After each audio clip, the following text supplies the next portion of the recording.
workout yan na sinasamahan ng iba't ibang moves, gaya na lang ng walking, may jogging, cycling, cardio, swimming at madalas with music. Basta tumaas yung heart rate nyo. Okay? At tulad na lang ng ginawa natin kanina at ang mga benefits niya na nagpapalakas ng buto, di ba? Kalamnan, balance, di ba? Kalamnan. And boost yan sa ating mental function. Mami Actually, Chiki. pati yung inyong mga utak ay nagtatrabaho dahil may choreography, di ba? Saktong-sakto, Justin. Lalo na para sa mga athlete o sadyang gusto lang maging healthy. Kaya, shout out sa ating mga atleta na ready na for the Paris Olympics! Ito sigurado ginagawa rin nila itong aerobic exercise bilang paghanda sa nalalapit nilang mga laban. At ito, i-flex pa natin ang aerobics with Coach Joyce Tadeo, ang ating leader today, Coach Joyce! Good morning! Woo! Ganda ng mga kulay ni Coach Joyce. Paliwanag lang natin, Coach, yung basic difference ng aerobics tsaka yung mga cardio dance katulad ng Zumba. Ano bang pagkakaiba? Ang aerobics po kasi, siya yung nagpapalakas ng ating heart, lungs, tsaka muscle. Cardiovascular po kasi siya. Then, nag-i-increase ng heart rate. Heart Si rate. Zumba po kasi is a dance Latin. Meron kaming sariling choreo na para doon lang po siya. Yes. Si aerobics po kasi, kahit anong song, basta sasakto po sa beat ng step at repetition step po, yun po ang aerobics. Okay, so ang cardio dance, yun na lang, mas maraming dance movements, Yes pero po. ganun din ang ina-achieve mo, kaya cardio Opo. dance, di ba? So ito, mas bagay sa lahat ng aerobics. Opo. Yan. Kasi di ba ang aerobics, parang mas nauna nating nakilala ang aerobics kumpara Yes sa po. Zumba. Pero marami na bang naging changes or developments kung paano Marami na ginagawa po, ang kasi aerobics? nagiging high intense na siya, pero andun pa rin po yung high and low intense. Opo. So pwedeng mababa, pwedeng mataas. Opo. Depende sa iyong level Depende of po fitness, sa attendees, no? Coach kasi po may Joyce. mga seniors. Oh, tama. Oh, so bukod dyan, Coach Joyce, ano pa yung ibang mga benepisyo na nakuha natin sa aerobics? Aerobics po, ang benefits po doon napakabuti sa katawan, nagpapabata po. Papabata. Wow, Yes! Stress-free and lose weight.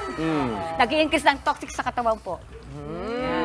Body lose weight, fats burning. Ganun. Ano naman po, Coach, yung mga basic aerobic exercise na pwedeng matutunan ng mga kapatid nating nanonood? Yung basic lang muna. Ay, yes po. Kunwari, hindi pa ako nakapag-try mag-aerobics before. mga basic. Yes, so anong mga basic natin? Tignan natin. Okay, pwede po gawin Turuan natin. natin si Jester. Okay, Kasi ganito basic po ang naman eh.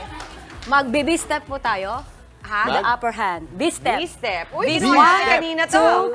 2, 3, 4, 5, 6, 7, 8. Then, Kaya V kasunod ang tawag, po, Coach, na rolling paa. din. Oh, Ano, ipaliwanag lang. Kaya V, kasi gumagawa kayo Gumagawa ng V po sa ng paa V nyo. sa paa. V, tas bumabalik dito. Opo. Para ayun ang pabuka gawin. pala, Pabuka po siya. Kasi akala ko parang nagko-cross, hindi pala. Ah, iba naman Iba po yun. yun. Naglalaba ka, tapos sasampay mo. Ayun. Ay, Pwede rin naman. ang sampay-sampay na. Ulit nga, ulit. Gawin natin Jester style. And 5, 6, 7, 8. Naglalaba, nagsasampay, lalaba, nagsasampay. Nagsasampay. Ang galing. Ang galing. Eh, kasi siya talaga naglalaba dahil mag-isa siya nakatira doon, di ba? Ang cute nun, Jess. Pero ito, Coach, yung aerobic exercise po ba, meron po ba itong age limit or age restriction?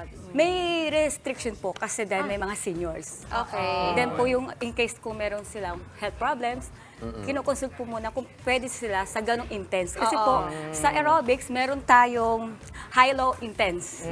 Pag seniors po kasi, bababaan ng speed. Kasi po ang cardio po siya, di ba? Aerobics, non-stop music po kasi siya. Within 20 to 30 minutes po. Tinan mo naman yung mga kasama Dire-diretso. natin. Diba, Non-stop din. oh. Kanina. Tingnan mo! Yes! Yes! Oh my gosh, ito tingin ko senior na senior na po kayo. Ano Ilang pa taon na? pangalan? I'm already 61. Wow! Mama! You look Edith amazing. Labadan po. Si Edith. Mami Eddie. Mami Eddie. Hindi nila nakita kanina. Ulitin nyo yung Game nga, ginagawa paano nyo. yan, Mami? N. Yes! Mami, gano'ng kadalas ka nag-aerobics? Actually, every 3 times a week mostly. Wow! Okay yun. Ano po ang pakiramdam nyo pag nag-aerobics po kayo? Ano po yung nadagdag sa inyo? Unang-una, nagpapabata. O nga po ba Ito, pruweba. Lumalakas po yung natin, heart circulation. Nakakatulong din po yan sa mga pagpawis. That's right. Galing. Nakahanga naman. Okay, I'm sure marami tayong kapatid na gustong gayahin si Mami Edith na sumama sa pag-aerobics. Imbitahan natin sila. Paano Sige ba kayo po. makukontak? Like yun lang po ang aming page, Sinjoyce Tadeo. And meron po akong page account na Hyper Sinjoyce. Follow nyo lang po kung gusto nyo po kami kontakin. Pwede po kami mag-guest. Anytime po, just PM lang po. At ang aming grupo na J-Force! G4. J, Mama, J. J4. J-Force. For Joy. For Joyce. Coach Joy. Justin Force. Alright. J-Force. Maraming salamat muli, Coach Joyce. At syempre sa ating aerobics. Thank you po. Thank you. At eto naman po, para sulit na sulit ang ganda ng ating morning. Huwag na pong bumitiw sa panonood ng Good Morning Kapatid at malay ninyo. Kayo na ang manalo sa aming special Kagumoka Ako Contest by Sulit TV. Simple lamang po mga mechanics mga kapatid. Tutok lang po dito sa amin sa Good Morning Kapatid. Abangan ang ipa-flash naming question of the day. Ang inyo pong sagot ipadala sa aming Facebook page with your selfie habang nanonood po ng aming programa. Mas pangmalakas ang sagot, mas wagi ang dalawang sagot po na aming mapipili. Babasahin namin sa pagtatapos ng show at winner pa ng Tigisang Sulit TV powered by TV5. Para sa sulit na panonood mga kapatid. Kaya naman, kagumoka, go selfie at sagot na! Tuloy-tuloy lang ang pagtutok mga kapatid. Magbabalik ang inyong paborito.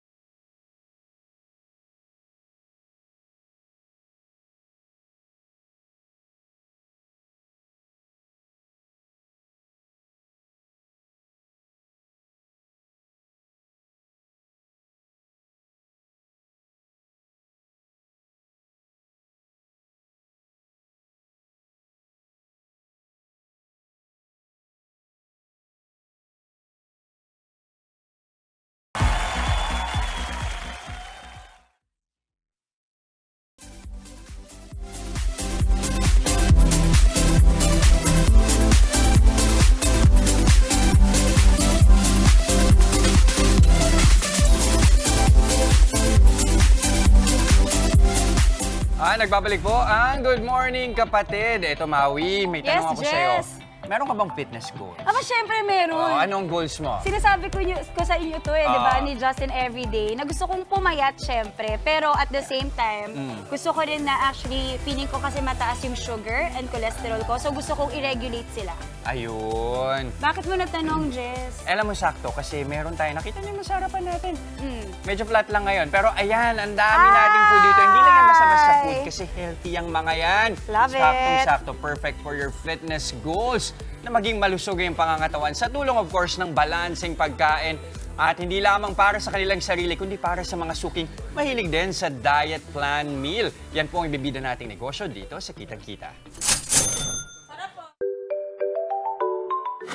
Mid-year na! Achieve nyo na ba ang fitness goal na mag-diet? Kung hindi pa, Smart Meals PH na ang bahala sa inyo. Yan ang healthy business ni Waki Canon. Sa puhunang 100,000 pesos, sinimulan niya ang pagiging diet meal plan provider noong 2017. Merong 4 na diet programs na ino-offer ang Smart Meals PH. Nariyan ang low calorie, high protein, ketogenic at low salt, low fat.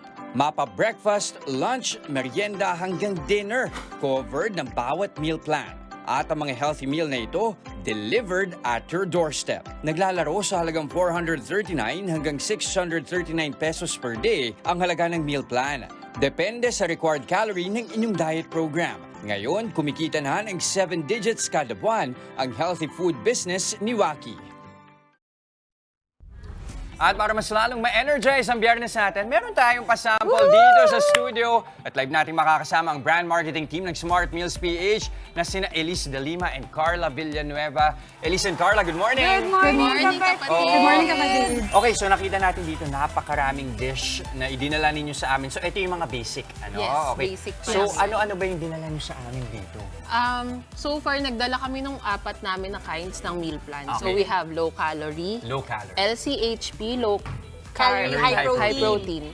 Tapos may low salt, low fat, and then keto. Okay. So we have different cuisines. Meron kaming Japanese, Korean, Filipino, Mediterranean. And then iniba namin yung for keto kasi syempre sila yung walang rice. Yes. Alam mo, Wala bago talaga natin rice. isa-isahin, para lang mas maintindihan ng mga kapatid natin yung apat na klase. Pag sinabing low calorie, Ano yung target mo pag low Pag calorie? Low calorie, ito yung mga nagme-maintain ng weight or gusto lang ng weight loss. Pero wala talaga kayong any serious na health condition. Okay, Kapag pag sinabi low naman low calorie, calorie, high yan. protein. Yun naman yung mga taong active or on-the-go people. Like yung mga nag-gym, mga nag-gain ng muscles. Yan ang and kailangan weight. So, natin. pag gusto mo mag-gain ng muscles, more on Yes. protein dapat. Yes. So yun yung ako particularly, yung diet ko, low calorie, high Yes. protein ako. Yeah. Yung LCHB kasi, sinasamahan siya ng good exercise talaga. Tama. Eh, how Yung about third yung natin. keto? Yung keto naman, ito yung mga gusto ng rapid na weight loss talaga. Pero alam ko yung keto may pinipili, di ba? Hindi for everybody Yes. kasi. Kasi marami tayong nire-restrict sa diet or maraming, for example, mas marami siyang meat. Or wala kasi tayong kanin. So, kailangan natin bawiin somewhere. Pero for example, yung mga may gout, di sila pwede mag-keto. Actually, it's Oo, best may to restriction. consult with your doctor or with your nutritionist kung magkikito ka. And then meron tayong low sodium Low diet, salt, no? low fat. So, ito yung mga para sa mga diabetic or talagang may serious health conditions na may restrictions from doctors. Ayan. Okay, dahil dyan, ano-ano, ito mga pagkain natin ngayon. Okay, ito yung Korean cuisine namin. Ito naman yung Japanese, Filipino, Mediterranean, and then keto. Keto, So, oo. nagdala din kami ng different na calorie count. So, ito Okay. yung mga 1-2 lang. 1-2 calories Wow, yan. okay. Okay. Kasi in a day, ilang calories dapat ang kinukonsumo ng isang tao? Ideally. It It depends It on your depends goal on- po. If Oo. Pero kunyari, kung pang-maintain lang araw-araw para hindi ka tumaba, ilang calories yun? 1 to mga 1 to 1.5. 1.5. Depende pa Okay. rin siya sa BMI nung tao. Yes. Tao. Kasi kung tama na siya sa'yo, hindi mo na mafe-feel na nagugutom ka. Yes. Okay, linawin lang natin, 1,200 calories for the whole set o yung isa lang?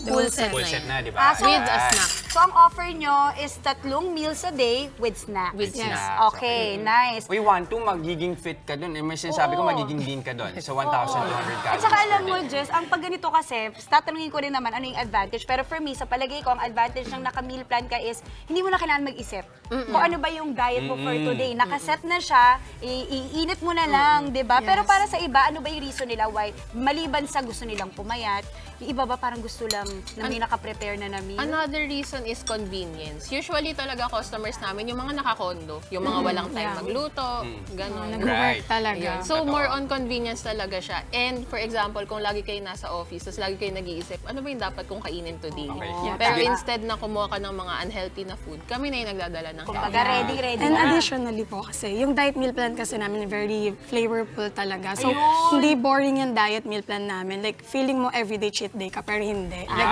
healthy yung food na kinakain mo. Kumain na tayo ako. I wanna try the low-calorie pero high-protein na diet. Kasi mag-workout ako low-carb. mamaya eh. Oh, sakto. Yo, anong pwede nating itry dito? Ito po siya.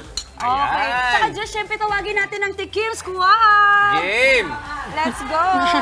Bilang ko yung mga plato dyan, kailangan nyo ng tulong. Yes, mama. Okay, we're going to try the kare-kare. Smart meals. Enjoy Ano the po yung food. medyo spicy? Grabe. Ay, di po Ito, kami medium masyado sa doon. spicy Spicy para sa yan. mga may ayaw. Perfect. Ito may Perfect package pesto yan. at saka brown rice pala. Ano yan, optional po pag gusto nila brown rice or depende talaga sa plan nila? Pwede tayo mag-set ng restrictions. Ayan. Yun din yung gusto ko, Ayaw. Mau. So paano Yun ba din yung natin gusto ko. i-customize yung Ayun meal yan, plan? ano For yan? example, merong specific diet may cue requirement doon? yung inyong customer. Yeah, we have customer service naman po. So, pwede natin silang sabihan na bawal ka sa chicken or bawal ka sa mga white. Allergic ka. So, we open naman kami sa restrictions naman. And aside from that, may website kami, pero we also have an in-house dietitian that we can Yes. talk to. Pwede siya yung tumawag sa'yo or pwede ikaw yung tumawag Yeah. sa kanya. So para mas ma-identify natin kung ano yung health restrictions natin, siya na yung magre-recommend talaga. Tama, okay. So magkano ulit yung mga meal plans natin? As low as 265 pesos a day. A day. Yes. Okay. 265 pesos Yes, a day. complete na siya from breakfast to dinner and we have snacks din. Di ba? Yeah. Medyo makakatipid ka doon. Kahit naman, 265 per day. Imbitahan natin sila, paano kayo makukontak kung gusto nilang kumuha sa inyo ng meal plans. So we have different social media platforms po and we have our own website po. So you can follow us on Facebook, Smart Meals Delivery. So doon po makakontak niyo po kami and pwede kayo mag-order sa aming website. And we can talk to our dietitian po if you want to know kung ano yung specific diet meal plan for you. And also i-mention na rin po namin yung nutrition calculator namin na special feature ng website namin. Bali doon po, before kasi umorder mga customers namin, mostly sa kanila is hindi talaga alam kung anong diet meal pala yung kukunin nila. So meron doon nutrition calculator, i-insert mo lang doon yung weight mo, height mo, then kung you have, nag-exercise ka ba or hindi, daw lalabas na doon yung perfect, recommendation. Okay. Pero if you want talaga accurate talaga, we have dietitian talaga Ayan. na pwede, Perfect for your fitness goals. Muli, maraming salamat, Elise and Carla ng Smart Meals PH. Thank you very much. Thank you ma'am. so much. Guys, at ito bilang kumain tayo ng mga healthy, dito naman po tayo sa mga matatamis. Eto, samahan niyo akong bumalik sa pagkabata, mamangha sa makukulay at nakakatakam na interactive room sa isang museum sa Pasay. Bakit po ba nakakatakam ka mo? Panoorin natin sa trip ni Maui.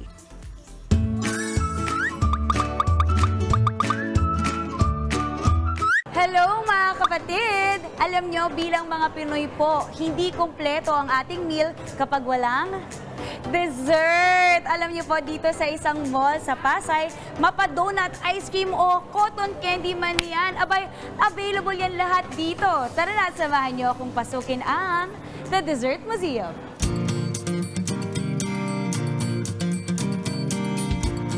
Talagang mapapawaw ka sa 8 makukulay na interactive rooms nila dito, kabilang na ang Raining Donuts Room, Piñata Party, Banana Beach, Häagen-Dazs Room, Jelly Fort, Milk Tea Madness, Cotton Candy Dreamland, at Cake Pop Court. At makausap po natin ngayon kasama ko si Ms. Crizzy Enaje, ang Marketing Director ng The Dessert Museum. Ms. Crizzy, good morning kapatid! Good morning! Thank you so much for visiting us here. Paano po ba nabuo yung idea ng The Dessert Museum? Dessert Museum is the first ever interactive Eat As You Play museum here in the Philippines. So, fun fact, yung owners ng Dessert Museum, best friends sila, turn into business partners. And mahilig sila mag-travel sa iba't ibang bansa. So, doon nila naisip na magdala din ng fun and unique attraction dito sa Philippines. Every year, nagpapalit tayo ng at least 2 or 3 rooms para yung mga pabalik natin na guest, maka-experience sila ng bago pa here at DDM. Kuya, ang hirap naman! Siyempre, hindi natin palalampasin ang pagkakataong ma-experience ang ilan sa exciting activities dito. Now, we are gonna take on the Dalgona Candy Challenge. So, dapat maka-cut out ko siya gamit ang toothpick nang hindi nasisira yung triangle. Natagal ko yung isang side! Oh my God! Nandito tayo ngayon sa mga cake pops na tinatawag and nakita mo iba-ibang height. So, syempre pipili natin yung mababa lang. So, sasakyan natin siya. Saya! Perfect din ang The Dessert Museum para sa birthday shoot, bridal shower, team building activity, or simpleng date with your sweetie. Hi everyone! Please visit the Dessert Museum here at Esmason, Pasay City sa SM Mall of Asia. Perfect bonding for all ages. So for as low as 699 for online booking and then 799 for walk-in. You can also follow our social media pages for our promos. Ang saya para akong ulit bumalik sa pagkabata at sobra talagang na-enjoy ko po ang mga dessert dito sa The Dessert Museum. Isang exciting na pasyalan na naman po ang bibisitahin natin sa susunod na linggo dito lang sa Trip ni Maui! Diba? Grabe, parang bumalik sa pagkabata, Mama. Ang saya sa Dessert Museum ulit. Maraming kumakain ka ba? Kumakain din siya. Kumakain po ako, sorry. Gutom na po. Ubusin mo muna yan. Nag-uusap sa mga Maraming desserts kasi. salamat sa Dessert Museum Salamat po. Thank you. Thank Ito you. naman po, ngayon makinig na ng mabuti. Maghanda na rin po for a selfie dahil oras na para sa ating Sulit TV Kagumokak ko Question of the Day. Ang ating pong tanong, ano ang paborito niyong sport at bakit? Again, ano po ang paborito niyong sport at bakit? Ipadala po ang inyong sagot kasama pa ang inyong bonggang selfie for a chance to win Sulit TV. Babasahin po namin yan mamaya bago po matapos ang show. At sa ating loading sikat, haharanahin niya tayo with her sweet, sweet voice, Filipina, San Francisco-based singer-songwriter, Leia Halili, live! At sa Legal Bato, isa-isang sasagutin ni Atty. Buko ang mga katanungan tungkol sa lupa. Ipagpapatuloy pa natin ang Papanalong Friday dahil mamaya ibibida pa natin ang on-the-go chicken na patok at swak sa ating mga budget. Abangan yan live. Kaya wag po kayong aalis, magbabalik pa ang inyong fave morning kasalo, ang Good morning, kapatid!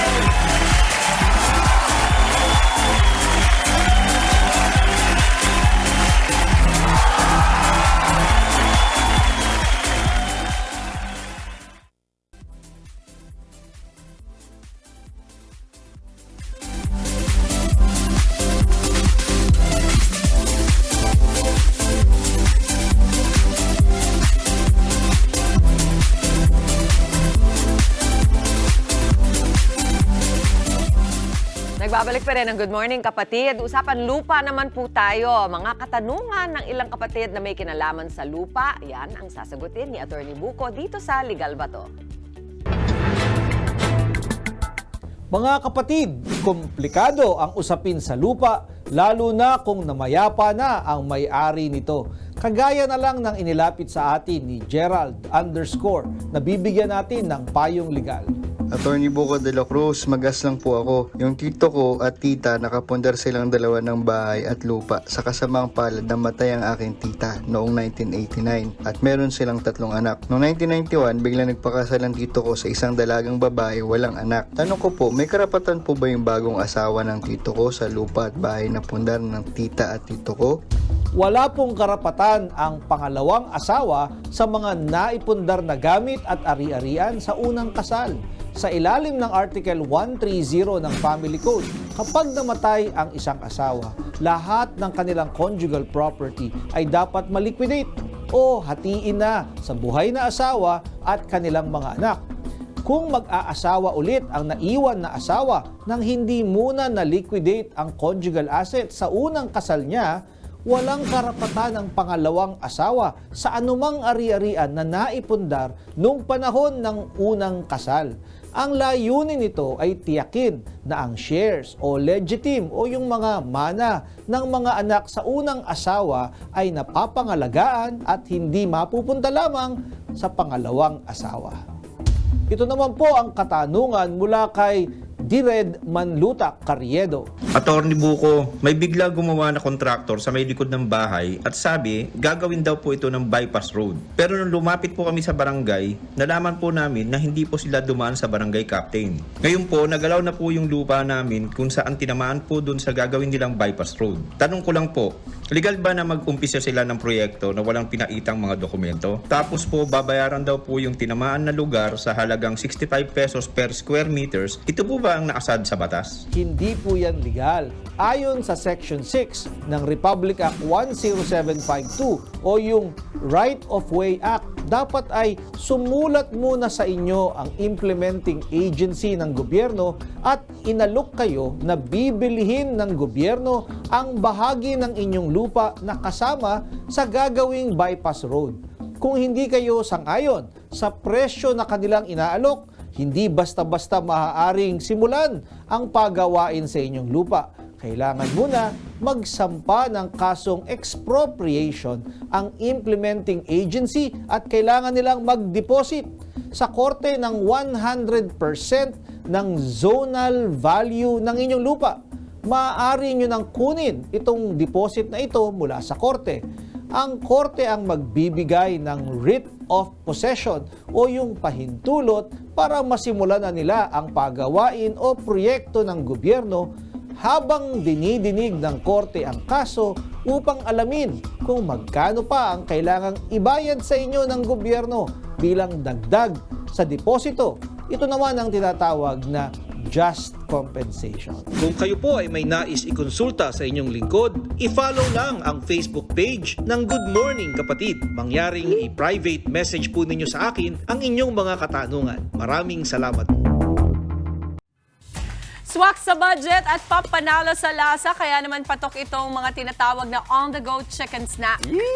Tapos akalain mo, it comes in different flavors pa at talagang binabalik-balikan tuloy ng ating mga kapatid na chicken lovers. So tikman natin today ang Poppers Pop ni Miguel Martinez. Good morning, Miguel! Good morning, kapatid. Good morning, kapatid. Alam mo, nakalimutan ko mag-thank you kay Attorney Buko. I'm sure magugustuhan niya to, no? Yes. Attorney, thank you. Thank We you, love Attorney. you. Okay, Miguel, sabi kasi ni Justin sa akin kanina, abangan ko raw on air at dito ko tanungin kung ilan na ang franchise ninyo. Unahin na natin para makapagpasikat tayo agad. In 1 year lang to, di ba, Yes, Miguel? in 1 year. Okay, in 1 year.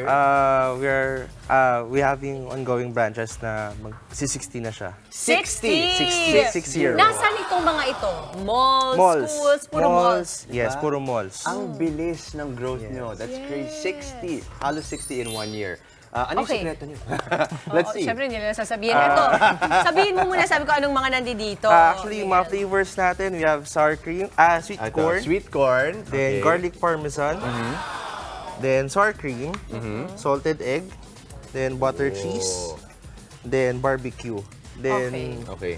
hindi lang po yan, meron pa po tayong mga sauces. Okay. Which is, Sauces din. What is Yeah. this? Cheese? cheese po siya. Cheese sauce. Then, Ito, SG. Ano yung SG?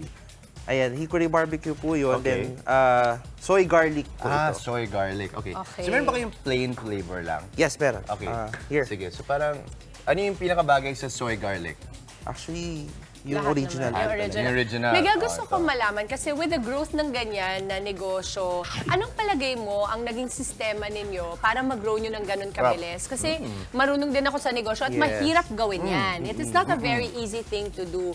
Do you think the secret is just the product or even how the shop looks? Kasi hindi ko pa ma-imagine since ito lang yung nandito. Ano bang itsura ng Poppers Pop pag pumasok ka?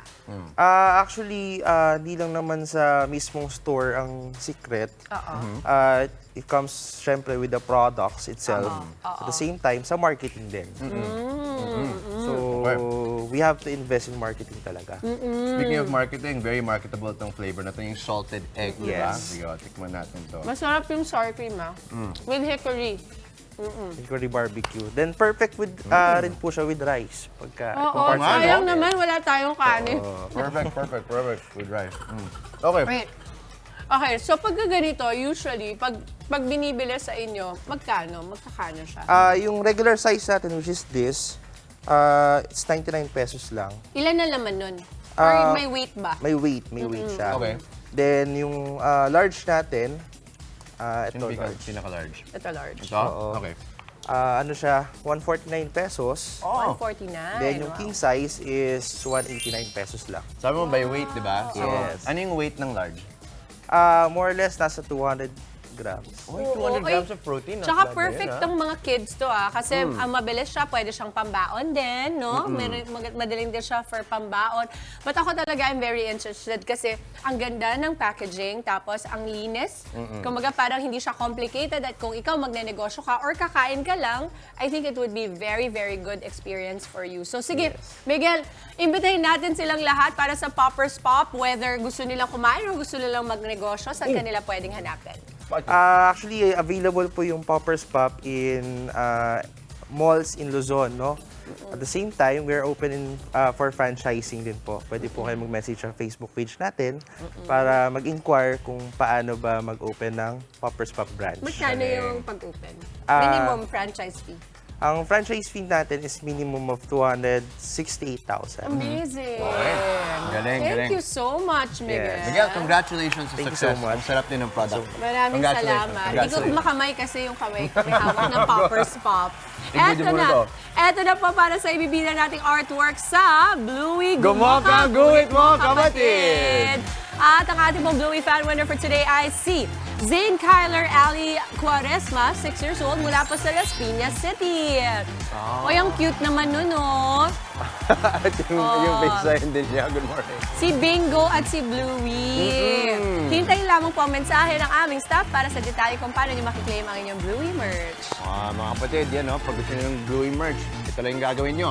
Mag-drawing lang ng ating Bluey characters for this week. Ang buong Healer family ni Bluey, okay? Ang buong pamilya. Mag-selfie with your Bluey artwork at isend yan sa aming Good Morning Kapatid Facebook page. At huwag kalimutan ilagay yun yung address, pangalan, contact number, and ang mapipili namin kada araw i-feature natin dito sa show. At may merch pang mapapanalunan. Kaya naman mga kapatid at mga ka-Bluey, ready, get set, at drawing na! Narito naman ang mga balitang dapat abangan sa Frontline sa Umaga Express mamaya.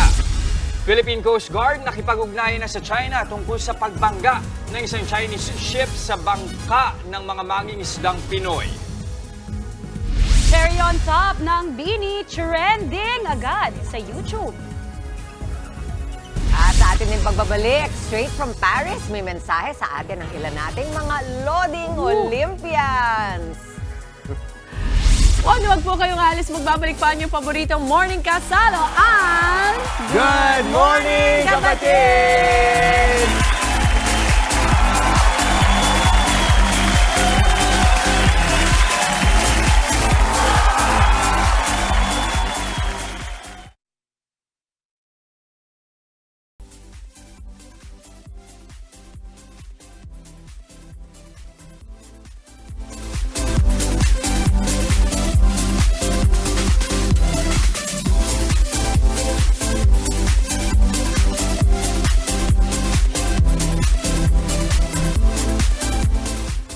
Nagbabalik po ang Good Morning Kapatid. At kung napapansin ho ninyo ewan ko na lang kung di pa obvious, no? Medyo extra proud kami sa mga suot namin this morning. Ang sakit sa likod.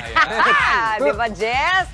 Ito po, pakikiisa pa rin sa ating kampanya para sa mas marami pang gintong medalya para sa Pilipinas sa darating na Paris Olympics. Ang mensahe nga po ng ating mga atleta, nasa harap natin ng ginto kung ibibigay pa natin sa kanila ang ating suporta. Kaya naman po, go, go, go, Team Philippines! Go for the gold talaga tayo, Demps. At ito, dahil para sa kaalaman ng ating mga kapatid, umabot na sa 22 Pinoy athletes ang kasama ng delegation ng ating bansa para sa pinakamalaking sporting event sa mundo. That's right, Justin. Alam mo, sobrang nakaka-proud, di ba? Kasi yan nga po ang biggest delegation natin sa past 3 decades para sa Olympics. Idagdag mo pa riyan na may 6 na para-athletes na rin tayo for Paralympics. Galing. All set na para sa ating 100 taon laban para sa bayan! Kaya naman isang siglo simula noong sumali tayo sa Olympics at ngayon, paitingin pa natin ang suporta sa kanila, subaybayan ang kanilang mga kwento at laban sa Paris Olympics mula July 26 hanggang August 11 sa One Sports, One Sports Plus, RPTV, TV5 at Pilipinas Live app. Pero bagong kanilang mga laban. Ito muna ang mensahe ng ating mga atleta. Panoorin po natin. Good morning mga kapatid. Ako po si Carlos Yulo, lalaban para sa bayan ngayong Paris 2024. Nasa harap natin ang ginto kung nasa likod namin ang suporta ninyong lahat. 100 taong laban para sa bayan. Good morning mga kapatid. Ako po si Ira Villegas, lalaban para sa bayan ngayong Paris 2024. Nasa harapan natin ang ginto kung nasa likod namin ang suporta ninyong lahat. 100 taong laban para sa bayan. Good morning mga kapatid. Ako po si Nesty Alcadi Petesio, lalaban para sa bayan ngayong Paris 2024. Nasa harapan natin ang ginto kung nasa likod namin ang suporta ninyong lahat. 100 taong laban para sa bayan. Good morning mga kapatid. Ako po si Joanne Delgaco, lalaban ngayong Paris 2024. Nasa harapan natin ang ginto kung nasa likod namin ang inyong suporta. 100 taong laban para sa bayan. Okay. Ayun. Maraming salamat, Mama Nakakatuwa. Chick. Yun ang masasabi mo. Nakaka-sentimental, no? Oo, parang inisip ko, alam mo, literal, nasa likod namin, ang Oo. inyong suporta. Di ba? Yung mga pangalan. Actually, ako kinilabutan ako watching the Ganda. video. Nakaka-excite at talagang ipagdadasal natin ang ating mga atleta for their Amen. safety at syempre para sa ating ginto. Nako, makakasama rin po natin doon sa Paris mismo ang ating ever-athletic Mommy Chicky Roa Puno para ibigay sa atin ang pound-for-pound ganap sa ating mga atleta sa Olympics. Kaya tutok lamang po mga kapatid. Iba talaga ang Mama Chicky ko. Iba. Oo naman, Mami. Ito yung mga panahon na talagang sobrang excited ako ever since naman yung aking pagka-sports lover at saka sports person. Lalo pang nabubuhay every year pag may malaking international event kung saan bibida tayo. Proud naman talaga. Pero ito, Mami, papadala ko sa'yo ito para kapag si Carlo paalam po ay nagka-medal ulit, Alam na pakipirmahan this. na lang, ha? Alam na this. Ayan. Actually, hindi, papirmahan na natin lahat. Lahat, tama. Oui. Okay. Pero ito mga kapatid, pasadahan muna natin ng ilang umaarangkada mga balita ngayong araw kasama si Nikki De Guzman.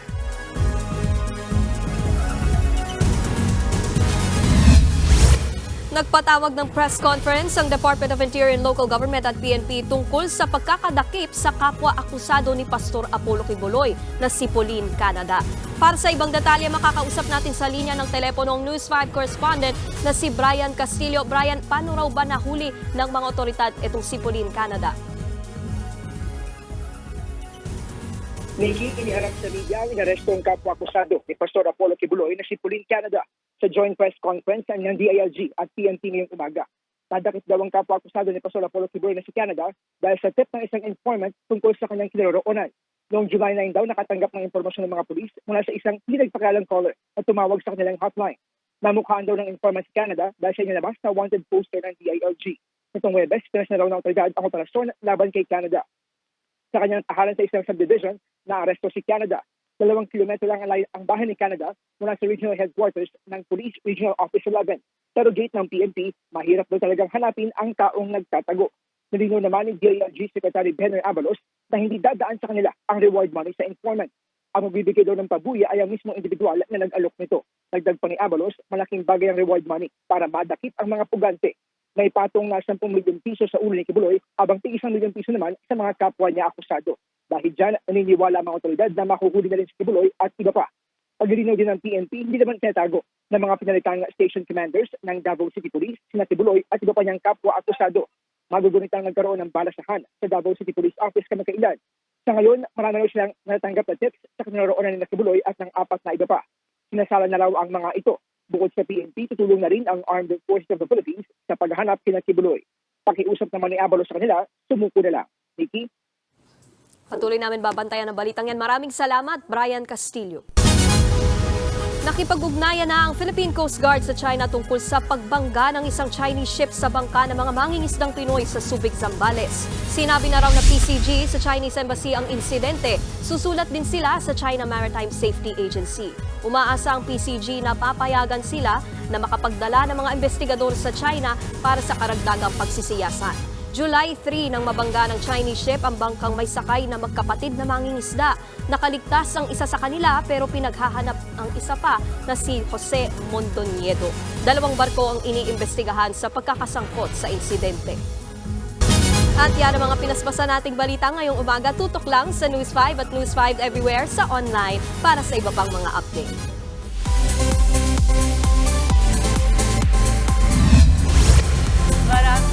Maraming salamat, Nikki! Eto naman po, good ingredients are hard to find daw, pero mukhang kuhang-kuha ng Bini ang sangkap para sa bagong hit song nila na Cherry on Top. Number 1 agad ang music video nito sa listahan trending for music sa YouTube.